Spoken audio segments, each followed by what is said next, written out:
Loconte, eu vou cantar uma música pra você. Lonely, I'm so lonely. Ao ponto que eu gosto de citar os 3 motivos de eu não ser marxista. O primeiro é justamente que eu não vejo que tem um contexto para uma revolução, não acho que tem materialidade. As revoluções, especialmente as marxistas, estão num contexto de guerra, num contexto de fome generalizada e insegurança social completa. Ao ponto que se a gente vê a Rússia, a China, quando elas passaram por revolução, não existia CLT, não existia BNDES, não existia FGTS, nem nada do tipo. E esse é o primeiro ponto, né, o pré-revolucionário. Durante a revolução, eu vejo que existem excessos, existe autoritarismo, perseguição política que gera violência e pessoas que são inocentes acabam sofrendo com isso. Eu sou veementemente contra isso. E o terceiro ponto é o ponto econômico, que não vai ter revolução, mesmo se tiver, vai ter massacres ou autoritarismo. E posteriormente a gente vai ter uma estagnação econômica da economia planificada, que não é o que aconteceu em um país, 2 ou 3, foi o que aconteceu em todo o bloco. Todo bloco que se manteve com a economia planificada, não teve o incentivo da propriedade privada e da competitividade, estagnou e posteriormente gerou o colapso econômico que acabou com esse bloco. Quem conseguiu escapar disso foi justamente a China, que fez reformas. E é isso que eu defendo. Vamos lá, eu acho que o time aqui, eles estão confusos, né? Porque o Charles, ele fala que a proposta de uma revolução e de dizer que só combate o imperialismo com a revolução é fatalista. Mas em seguida o Loconte diz que se acontecer uma revolução, vai necessariamente ter perseguição política, vai ter violência e a economia planificada vai estagnar. Então, essa fala é fatalista. Ele está prevendo o futuro, não importa o contexto, não importa as condições, ele está dizendo o que vai acontecer a despeito de N fatores que possibilitam analisar as possibilidades históricas. Então, a fala do Loconte é fatalista, a defesa de uma revolução não. Isso por um lado. Por outro lado, Loconte, é mentira que a economia planificada estagnou. Tem um texto muito importante do professor João Quartim de Moraes, O Mito do Fracasso Econômico da União Soviética, que mostra que no momento que a União Soviética estava próximo da sua queda, o crescimento econômico continuava crescendo, o crescimento da produtividade do trabalho continuava crescendo, inclusive acima do Brasil nos últimos 30 anos. O problema da União Soviética foi político, não foi um problema econômico. Então é mentira o mito de uma estagnação da economia planificada. Isso nunca aconteceu na União Soviética. E aí, repare, vocês fazem um debate que eu acho muito curioso, que é o medo da violência, o medo da repressão. É muito bom esse lugar de classe média branca que acha que a violência vai começar com a Revolução Socialista. E não que ela existe agora, né? Parece que não tem violência hoje, parece que não tem massacre hoje, parece que a classe trabalhadora não está sendo massacrada no dia a dia. E a União Soviética, ela abraçou a Revolução Cubana também, deu suporte num contexto de Guerra Fria. Hoje não existe União Soviética. E é um fato, gente. A China não vai apoiar a revolução. Cuba seria nacionalista se não fosse pela União Soviética. Fidel Castro era um grande nacionalista. Não, o contexto não pesou? Não foi determinante? O contexto pesou, mas Fidel hoje no Brasil a gente vai fazer... Fidel era nacionalista. A revolução... Mas ô Joanes, eu ia perguntar, na verdade, o que propõe? O que vocês propõem? Tipo, se a revolução não vai funcionar, o que vocês propõem? Aquilo que já melhorou o Brasil. Olha só. Tá bom agora? Melhorou? Mas tá melhor que antes. Mas tu não é contra a autoridade. Pior que tá, não fica, já diria o Tiririca, né? Ditadura Vargas? Não.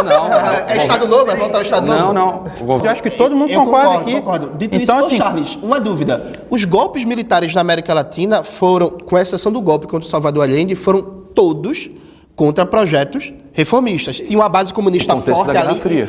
Tinha. Aí no contexto da Guerra Fria. Mas peraí, ô Loconte, teve um golpe na Bolívia em 2019 contra um projeto reformista e não tinha Guerra Fria. Teve agora, a eleição do Equador foi fraudada. Peraí, gente. O Rafael Correia está no exílio. Não, o golpe da Bolívia foi revertido um ano depois. Mas teve golpe. Não, teve golpe. Beleza, foi revertido um ano depois. E o projeto de esquerda da Bolívia foi derrotado muito por conta das posições erráticas do próprio Evo Morales, que desestabilizou o país recente. A eleição do Equador foi fraudada. Golpe, mas não se manteve. Projeto reformista na América Latina, para se sustentar, precisa ter como pressuposto métodos revolucionários, dado que o mais tênue reformismo popular e nacionalista na América Latina, a gente não está na França, a gente não está na Austrália, Voloconte, a gente não está na Holanda e tal. Quem falou na América países, Latina, projeto reformista para sustentar tem que ter método revolucionário. Isso é o Darcy dizendo, nos anos 70, inclusive frente à experiência da Revolução Nacionalista no Peru, do Velasco Alvarado, e a experiência no Chile. Porque vamos lembrar, quando veio o golpe de 64, o Darcy defendeu dar uma lambida de metralhadora na tropa tropa do Olímpio Mourão Filho, que estava saindo de Juiz de Fora. Né? Então na ele queria cidade, inclusive, passar o cerol, correto. Então assim, aí o Loconte vai dizer que isso era autoritarismo. Vê que tristeza, Loconte. Então, se ele começasse a perseguir opositores depois que o regime comunista fosse estabelecido... Mas perseguir golpista é perseguir opositor? Não. Então pode perseguir golpista. Se for golpista, sim, porque não defende o Estado democrático de direito. Nazista e tal. Perfeito. Então, dito isso, o Darcy está certo ou está errado? Quais que são esses métodos revolucionários para possibilitar a reforma? Métodos revolucionários, por exemplo, vem um golpe de Estado, Calma. A pergunta é do Darcy, reclama com ele. A pergunta é do Jones. O Jones está usando o Darcy. Não, ele esse livro foi escrito? Esse livro foi lançado em 74, também foi. Calma, estamos em 2025. Não, mas calma. Não, beleza. Não, você reivindica a carta testamento do Brizola, do Vargas, que foi de Calma. Não é argumento do caso. Eu não reivindico o regime do Vargas no contexto histórico. Deixa eu falar. Não é contexto histórico, não é outro contexto histórico. Teve uma tentativa de golpe de Estado ano passado. Ou retrasado. O que a gente fez?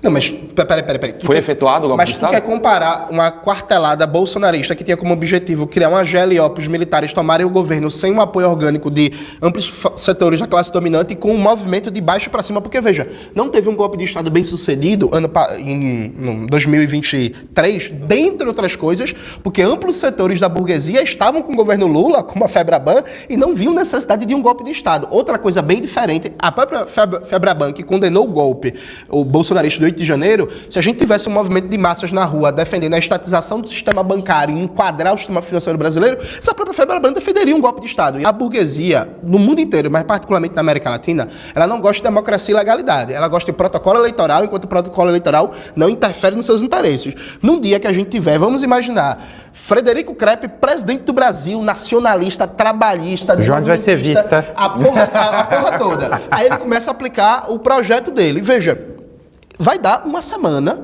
vai começar uma articulação golpista, tanto de baixo, com grupos paramilitares, com não sei o que, sabotagem. Não necessariamente.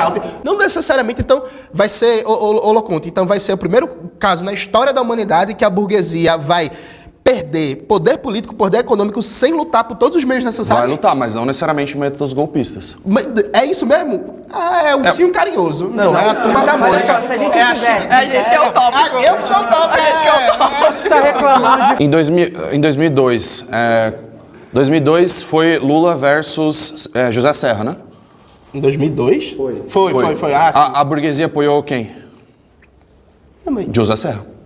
E o Lula teve 8 anos de sequência, que a gente uma parte da burguesia apoiou o Lula, né? Inclusive... Não, mas naquele momento... O José Serra, qual que era o interesse entre José Serra e Lula, que defendia aumento dos gastos públicos, a burguesia ficou com José Serra. Lula teve muitos problemas, e a gente critica muito ele, mas o mínimo que ele conseguiu fazer com um certo apoio popular. Ele está defendendo que Lula é reformista, é isso mesmo, Não, Fred? não está defendendo isso não. Olha só, na verdade... Lula é objetivamente Lula é reformista? Óbvio. Lula é reformista? Nesse ponto eu discordo. O Lula é reformista?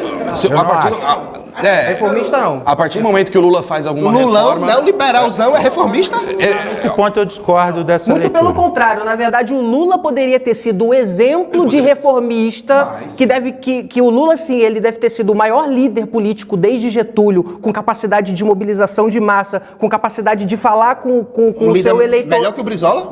Não, eu tô falando eu tô sentindo no sentido de mobilização de massa da esquerda. Fred, vem pro lado da gente, não, vem tu pro lado da gente. Tu tá colocando palavras na minha boca, olha só, o que eu estou... Só porque eu falei que o muro estava abaixo, ele nos bateu. Deixa eu dizer. Loconte é petista, é isso mesmo, tá fechado. O pobre que atingiu a classe média porque o Lula fez uma política de aumento real do salário mínimo, ele apoiou que é reformista. Não, reformista? Não é. Aumento do salário mínimo não é reformista, não. Pelo amor de Deus. É isso mesmo, Fred? Aumento do salário mínimo não é reformismo? Não. Deixa eu continuar. Meu Deus do céu. Não, deixa eu continuar a linha de raciocínio. Outra coisa, o Jones não tá deixando os dois falarem, não. Peraí, O Jones tá monopolizando, não tá deixando. Então, pode ter ruptura institucional, não pode ter violência, não pode ter não sei o quê. No meu caso, pode ter ruptura institucional, eu não acho que é revolução. Então vem pra cá, pô. Não. Galera. Olha lá. Jones é catimbeiro. Tem que tirar o ponto. Sim, eu acho que vocês poderiam comentar essa questão revolucionária. A reação vai vir. Esse ponto aí... Mas aí, Fred, veja, vamos lá. É importante entender esse ponto, vamos entender. Vamos pegar, por exemplo, uma figura que vocês gostam, o Getúlio Vargas, né? Veja, o Getúlio Vargas, ele chegou ao governo com a ruptura institucional, com um sistema que não era democrático. Concordo. Nova República, República Velha e tal. Aí depois ele dá um golpe de Estado.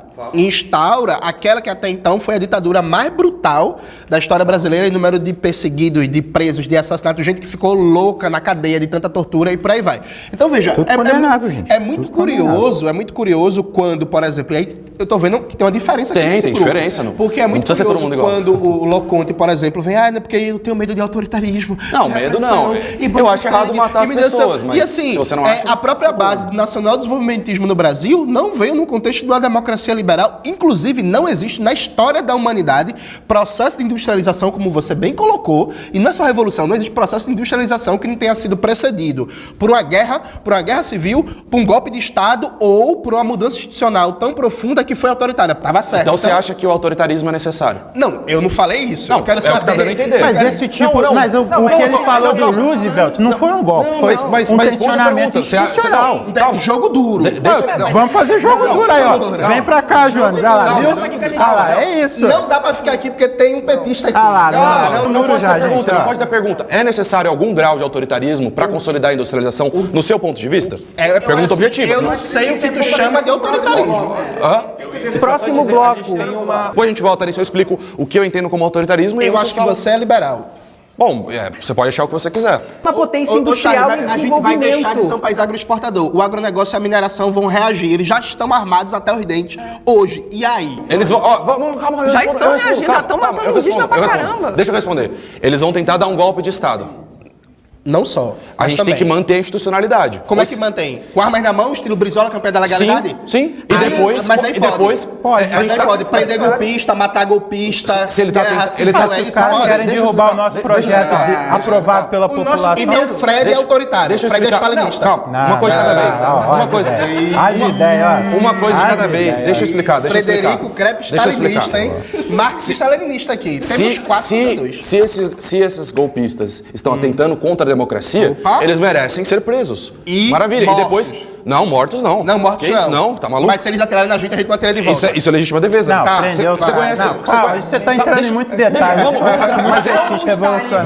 Vamos entrar nesse detalhe. Conhece o conceito de crime de guerra? Conheço o conceito de crime de guerra. Maravilha. Então, na guerra, 2 soldados armados vão atirar um contra o outro.